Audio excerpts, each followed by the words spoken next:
on to the second story. Right. In Anambra State, the House of Assembly has passed the Igbo Apprenticeship Bill into law. Okay, I'll sit up for this. Okay. Giving legal recognition to the traditional Igbo mentorship system, Igba Boy. It will take effect from September 10th, 2025. The law sets the apprenticeship duration to 7 years, requires apprentices to have basic education up to GSS 3, and establishes a commission to register apprentices and resolve disputes. This is a move to modernize and protect the legendary Igbo wealth creation model, ensure fair treatment for both apprentices and mentors. Now let's take a look at some of the tweets to this story. Now the first tweet from Ifem Diocha, he said, I think it is not right. The government is getting involved. This is tradition and Igbo culture and should not be westernized. There are masters that pick these boys as early as 8 years and they're supposed to wait till they're about 14 and done with GSS 3? No. Another tweet said, well, as beautiful as this sounds, apprenticeship remains a contract that will be negotiated by parties involved, and the courts cannot dictate the terms for the parties. So, the law will only operate in the absence of any agreement by the parties. And the final tweet says, this is so encouraging. After all, Igba Boy is one of the most effective ways to train future billionaires, not formal education. This is according to Harvard Business School indirect research. Consequently, I beg your pardon, I praise Soludo for this thoughtful move. Kudos to the House of Assembly. But I'm actually willing to know what you think about this. So very quickly, again, the reason why I say I had to sit up for this is I might want to disagree with one of the contributors there. Okay. Who said they are trying to politicize and westernize. I agree with him. So the reason why I might want to take a different toll, Okay. right? Let's just agree to disagree on this. But I believe that this particular move could have come sooner. Okay. You see? Yes. Now, there's one thing having an initiative that's been working, right? Is a tradition that's been working. But what was lacking, okay, was the idea of making it more or less what I call a strategy, adding some certain things to it that you can actually go and study. Now, when I say study, there are a lot of people out there who have been trying to put up documentaries about, you know, that quote and unquote Igba Boy. Igba Boy kind of thing. What it means to say is you serve the master for a while and then you get a payoff. That tradition has been there for years in the East, and which they brought over to the West. And most people around Nigeria, actually who have businesses in different areas, have integrated. Some people integrated this idea to it. I'm talking about Igbos who travel to different states within the country. So it has moved from being a traditional way. When I say traditional way, in other words, moved from being a culture of business to something that you can now say this is very viable. So at some point, government has to say, you know what, let's come into this. Let us see how we can bring in what we call technology, other areas to it that can enable anyone around the world actually go and study this thing. Understand how did this work? Okay, bring in some quote and unquote experts to modernize it. So I think it's a great call, but what I might disagree with might be the 7 years, maybe it could be lesser. But however, it all depends on the individual really. And the more importantly, if you take a closer look, you will see that those people, right, who have said, let us come out and make this thing far more, known to the world. If they now say they are attributing it to the Igbo culture as a way of growing and creating more narrative around it so that the world can learn from the Igbos, that's also a given. Okay. Why is it a given? There is something to now say this originated from this part of the world. And so it has now become global. So those people who live across, outside Nigeria, who want to come understand and study it, who want to travel down, right? You have people who are documentarians, want to find out where did it start from. Now, there's a part you're not seeing. The economic value. I will explain. The economic value is that it will create tourism. People will travel around the world to come and find out, where did it start from? Was it from Onitsha? Who actually started this thing? Can we understand? Can we interview 1 or 2 persons? When they come in, they will stay in hotels. They stay in hotels, they will do business there. They will find out other areas where they can say, you know what if we invest in this thing?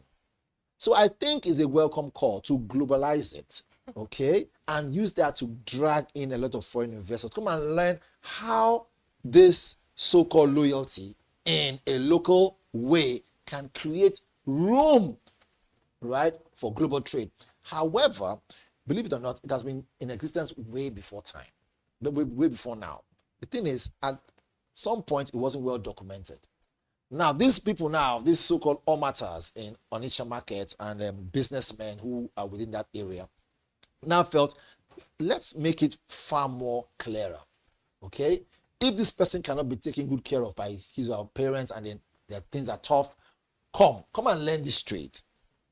After a certain time, I will do what? We will settle you. Those in the movie industry understood that narrative. They wrote scripts about it. They shot movies about it. The movie's out there. Are you seeing what it's doing? It is, whether or not you like it, creating room for the creative world to make money from. And that movie was a hit. More movies are coming out. You see now. So it will become a trend of saying, look, this is a narrative. And narratives are very powerful. What's the American narrative? What's it? They can tell.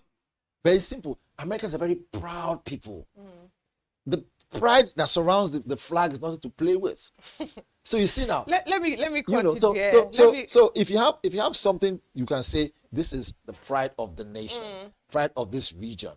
You want to push it very hard. So is it a welcome idea? I will say yes. But another thing is, may put this way. Hopefully they don't politicize it. It becomes an issue. You're not here, you're not there. But again, that's why it's called analysis.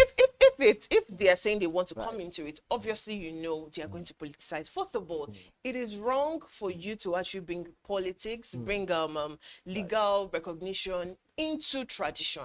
But there's nowhere there isn't politics. Even in the home, there's politics. I am a daughter of a spare part dealer who he has been in the business for over 40 years now. There must be some level of I will tell you, if no, not politics, you should leave the Igbo Apprenticeship the way it is. Like you said, it's been thriving on its own for years. Trust me, anything that the Nigerian government touches starts to malfunction. On the contrary, I disagree. I will tell you why I disagree.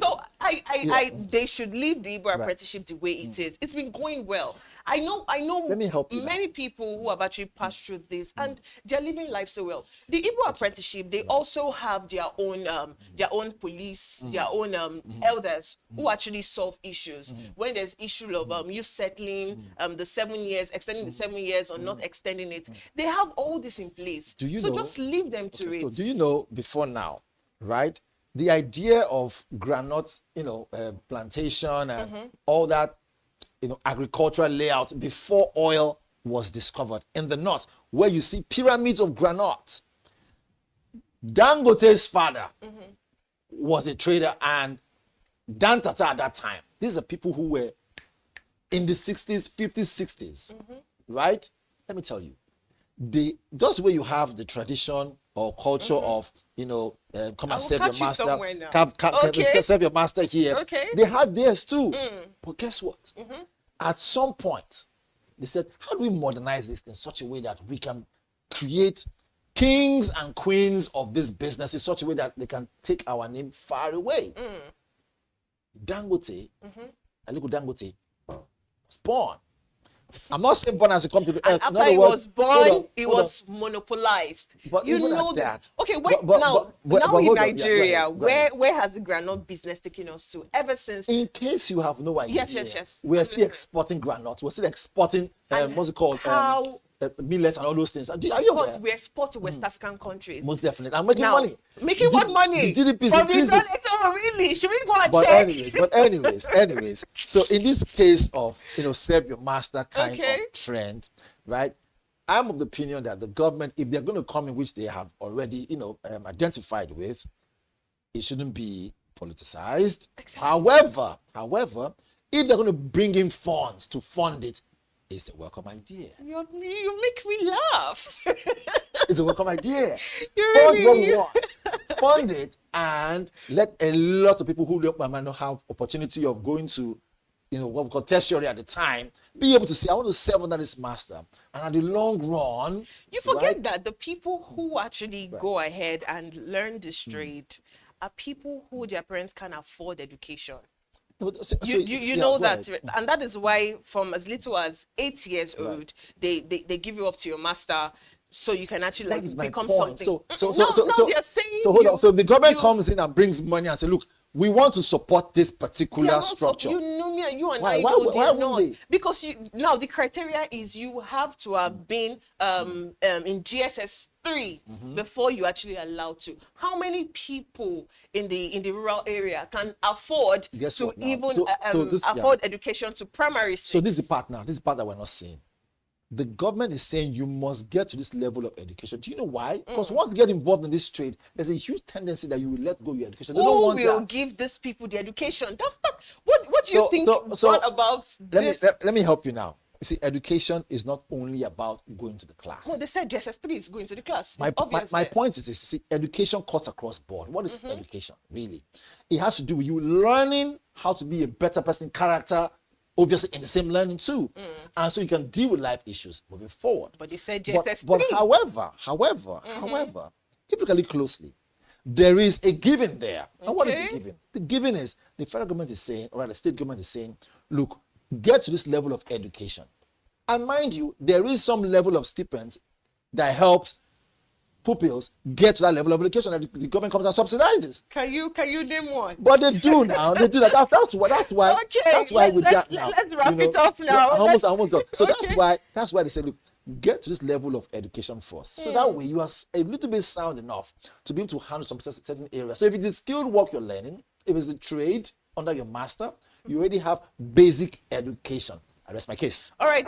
Now let me tell you. I know over. I think we're moving on. Hold on.